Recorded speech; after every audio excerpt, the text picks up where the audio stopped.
Assalamualaikum warahmatullahi wabarakatuh. Perkenalkan, saya Miftah Hoir dengan NIM 24060300050 dari program studi Ilmu Keolahragaan Rombel D, Fakultas Ilmu Keolahragaan. Dalam video kali ini, sebagai hasil resum penugasan dari mata kuliah penulisan karya ilmiah dengan Bapak Limpat Nur Ahmad sebagai dosen pengampu. Di sini saya sedikit menjelaskan hasil dari resum poin-poin penting dari penulisan karya ilmiah. Yang pertama yaitu konsep dasar penulisan karya ilmiah, yaitu adalah tulisan yang disusun berdasarkan hasil penelitian, observasi, atau kajian teoritis yang sistematis dan logis. Penulisan karya ilmiah mengikuti aturan tertentu seperti struktur baku, yaitu pendahuluan, isi, dan penutup, menggunakan bahasa yang formal, serta didukung data dan referensi yang valid. Yang kedua, ruang lingkup penulisan karya ilmiah. Ruang lingkup karya ilmiah mencakup berbagai bidang ilmu sosial, sains dan teknologi, pendidikan, dan yang lainnya.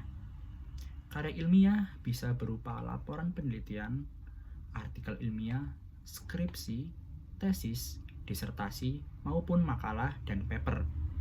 Intinya, karya ilmiah digunakan untuk mengembangkan ilmu pengetahuan melalui proses ilmiah dan kajian penelitian. Yang ketiga, ada beberapa fungsi, tujuan, dan manfaat dari penulisan karya ilmiah ini. Yang pertama dari fungsinya yaitu sebagai sarana penyampaian gagasan ilmiah, hasil penelitian, atau solusi dari suatu masalah atau fenomena. Yaitu ada dari tujuan dari penulisan karya ilmiah itu sendiri untuk menginformasikan, menjelaskan, membuktikan, atau menyampaikan hasil kajian ilmiah kepada pembaca ataupun kepada halayak umum. Lalu ada manfaat dari penulisan karya ilmiah, yaitu sebagai menambah wawasan, memperkuat dasar teori, menjadi referensi ilmiah, dan sebagai alat bantu dalam pengambilan keputusan dengan berbasis data. Lalu yang keempat, ada jenis-jenis karya ilmiah, yaitu diantaranya ada makalah. Makalah yaitu tulisan ilmiah singkat dari hasil studi pustaka. Yang kedua ada artikel ilmiah, biasanya diterbitkan di jurnal atau media ilmiah.